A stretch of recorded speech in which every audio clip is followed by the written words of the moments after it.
বাংলাদেশ খেলবে এশিয়ান কাপের মঞ্চে। হ্যাঁ, আর একটি মাত্র ম্যাচ জিতলেই এমন স্বপ্ন বাস্তবে ধরা দিবে। আসসালামু আলাইকুম। বাংলাদেশ অনূর্ধ্ব-17 ফুটবল জাতীয় দলের সামনে একটি অপার সম্ভাবনা এসেছে। সেটি হচ্ছে এশিয়ান কাপের মূল পর্বে খেলা। গতকালকে বাহরাইনকে ২-১ গোলে হারানোর মাধ্যমে এশিয়ান কাপ খেলার সুযোগ চলে এসেছে বাংলাদেশের সামনে। আ তবে এই স্বপ্নের পথে সবচেয়ে বড় বাধা শক্তিশালী চিট।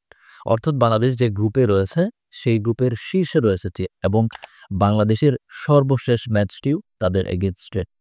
চিট দুর্দান্ত ফর্মে রয়েছে। তারা গত যে ৩ টি ম্যাচ খেলেছে সেখানে ৩০ টি গোল করেছে। অর্থাৎ চীনের শক্তিমত্তা বাংলাদেশের তুলনায় অনেক বেশি। সেটি আমরা খুব ভালোভাবেই দেখতে পাচ্ছি। আ রিয়ালিটি হচ্ছে এই গ্রুপ থেকে শুধুমাত্র গ্রুপ চ্যাম্পিয়ন মূল পর্বে কোয়ালিফাই করবে। অর্থাৎ বাংলাদেশকে যদি এশিয়ান কাপ খেলতে হয় তাহলে অবশ্যই চীনকে হারাতে হবে। হারানোর বিকল্প নাই। এই মাস্ট টু উইন গেমে আমাদের ট্যাকটিক্স কি হতে পারে? বাংলাদেশ সবসময় পজিশন বেস এবং গ্রাউন্ড পাসিং ফুটবল খেলে থাকে। আমরা লাস্ট ৩ টি ম্যাচে দেখেছি।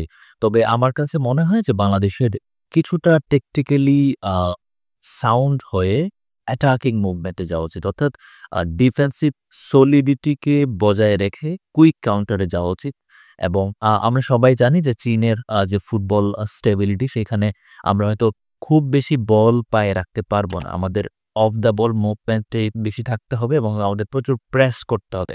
এই জায়গা থেকে আমরা যদি ডিফেন্সিভ সলিডিটিটা স্ট্রিক রাখতে পারি এবং আমাদের সামনে যে কুইক কাউন্টারের অপার যে সুযোগগুলো আসবে সেগুলো যদি আমরা কাজে লাগাতে পারি তাহলে আমার কাছে মনে হয় যে আমাদের স্বপ্নটা আমাদের সামনে হাতছানি দিচ্ছে।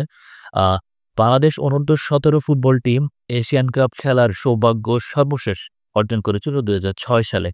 এখন ২০২৫ লম্বা সময়। বাংলাদেশ কি পারবে আবার এশিয়ান কাপ খেলতে?